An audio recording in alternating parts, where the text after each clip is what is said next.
What's up guys, Ian Sandusky from Let's Machine back here again for Practical Machinist.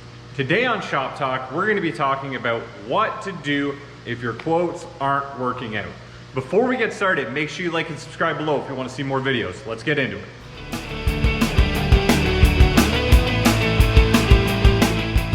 Okay guys, so today we're going to be talking about something that happens too often in shops and a problem I see a lot, and that's when your quotes aren't working out.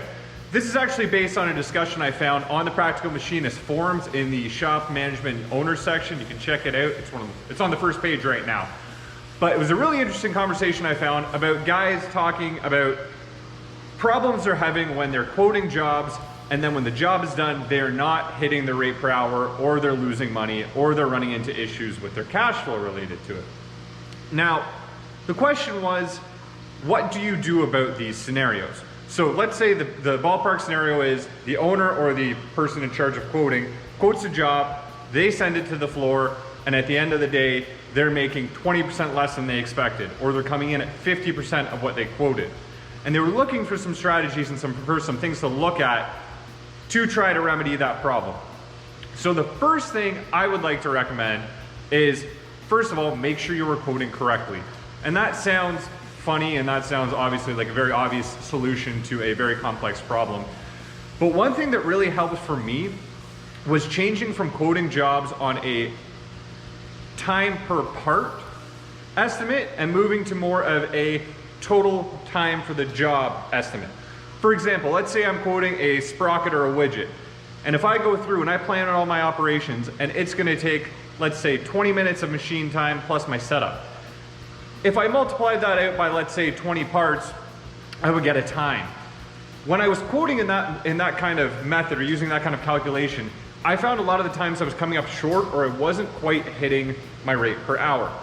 What changed it for me was then using that estimate. So let's say I came up with a time based on the rate per part, and then sitting down and thinking about it, and thinking about everything that goes into that part. Once I had that and I thought about it, I would think, what happens if I give this job to someone at 8 a.m.? What time is that job going to be done? Is it done by noon? Is it done by 5? Is it done in 2 weeks? Taking the time, and this is something you kind of have to learn based on how your shop works, how your guys are, the general time it takes to do things. But trying to quote out based on how long the entire job is going to take is something that really helped me. The next thing you got to look at, and this is, I guess, number 2, is when you quote a job, generally what I do is I go through and I come up with my machining process. So I say, this part is going to require 3 ops. I want to fly cut it, I want to mill it, and then I want to drill it from different angles. A big disconnect that can happen is, a lot of times when I've gotten into trouble with this, I assume people can read my mind. So I quote the job, I get it, I hand it off to my guys. All of a sudden that job is being done in 5 ops, or that job is taking double the time I thought it would. You need to communicate that manufacturing plan and that process plan to your guys, because they can't read your mind. You know, if there's one thing I think I've tried to hammer home a lot over these Shop Talk videos, is that there's a million ways to do things. Some are faster than others, some are more accurate than others, but everybody thinks a little bit differently when you're attacking a job. If you quote a job out with a process in mind, which you should, and you don't communicate it, realistically, quoting that job was just a ballpark estimate. You need to sit down with your team and say, hey, listen, even if it's just a quick jot down on a couple pieces of paper, hey, this is how I quoted this job out. We're gonna do it X, Y, and Z, give that a shot. You know, they may come back to you and say, hey, listen, actually, I can save some time by doing X, Y, Z. Perfect, you can attack that when you get there. But clearly communicating the process that you expect for that part to go through is going to help to make sure that actually happens. And that way you're actually reflecting your quote in your work. The third thing I would look at is perfectionism. And this is something that really, it's a double-edged sword. A lot of us in machining, I hope, tend to err on the side of trying to make things more accurate and nicer than less accurate than required. Obviously, otherwise we wouldn't be in a precision trade. The problem comes in when we try to over-engineer, over-machine, and over-manufacture, I guess, parts that don't really need it.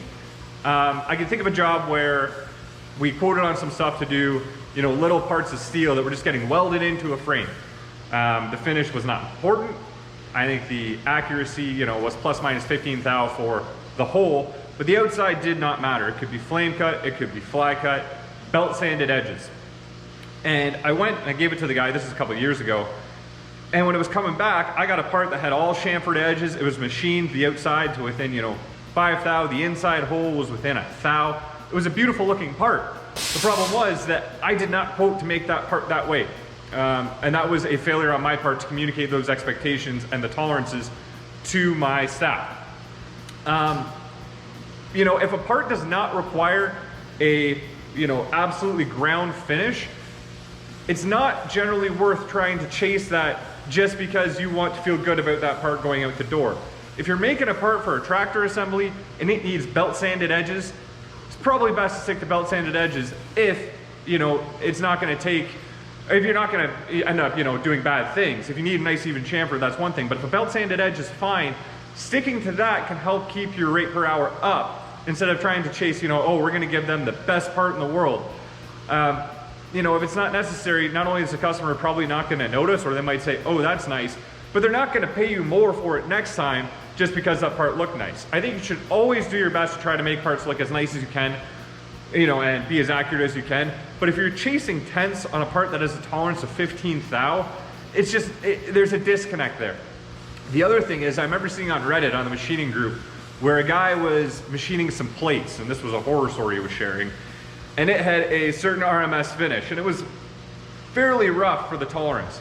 And he ended up going with an absolute mirror finish, and he was really proud of it. He shipped out 200 of these parts, they made it past QA, everything went out. Those parts ended up being no good. That finish was important to not be too fine because there's some kind of adhesion that had to go onto it.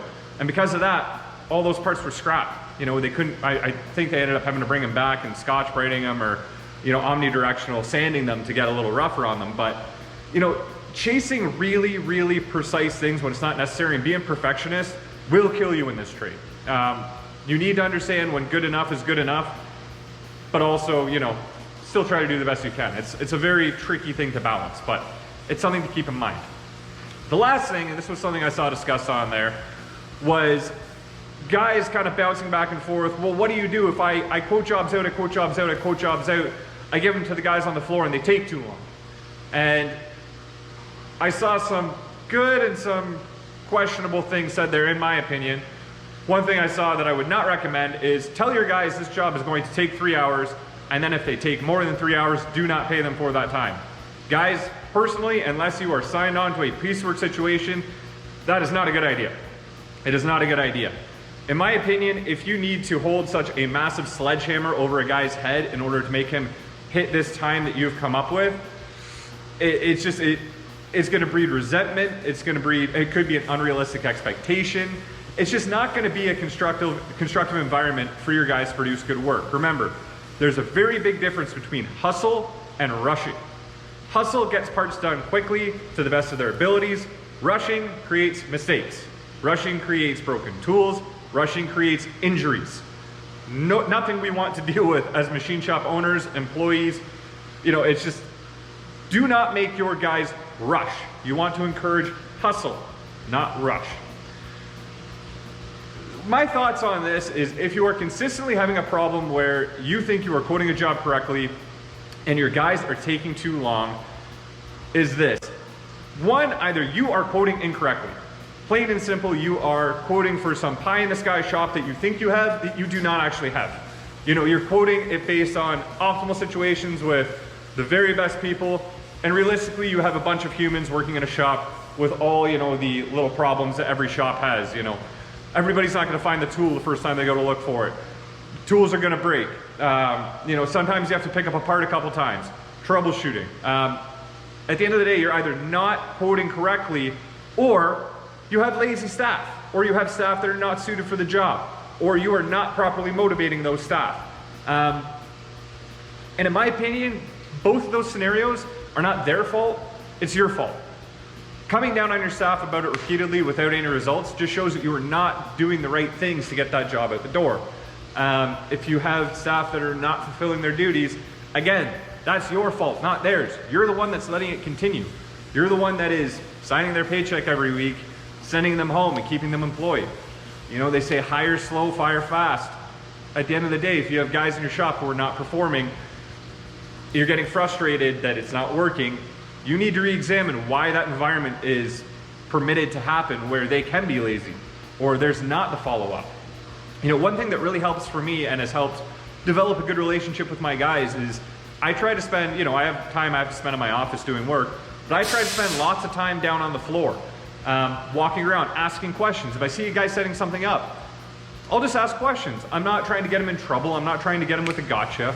I'll just ask, hey, what's going on with this? And then having those conversations, sometimes we find ways to say, hey, do you know what? No, that finish isn't important. I know what I designed that part. That's going up against something else. It's not important. Or, hey, do you know what?